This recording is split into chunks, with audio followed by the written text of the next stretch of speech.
Now I will tell you one of the darkest yet true stories of the Brothers' Shelter, which existed in the city of Busan in the 1970s and 1980s. The Brothers' Shelter was founded in 1975 as an institution to help the homeless, beggars, and people with disabilities.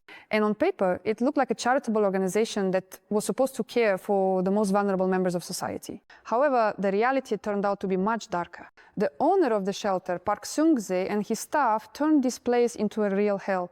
People who were brought to the shelter were often taken from the streets by force. The police or local authorities cooperated with the shelter to, well, clean the city of undesirable elements. And among the so-called residents were not only the homeless, but also those considered inconvenient, people with disabilities, the elderly, all sorts of stray children, and even those who simply happened to be in the wrong place at the wrong time. People in the shelter were kept in horrifying conditions.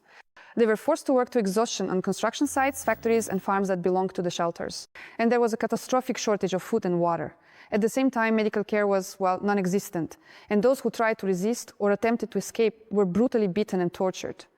And there were even quite a few cases of murder. According to the testimonies of survivors, the shelter was ruled by an atmosphere of complete lawlessness and fear. The mortality rate in the shelter was extremely high. People died from hunger, from disease, from exhaustion, and again from cruel treatment. And the bodies were buried in mass graves on the grounds of the shelter or burned to cover up the traces of the crimes. And according to estimates, during the existence of the shelter, hundreds or perhaps even thousands of people died there.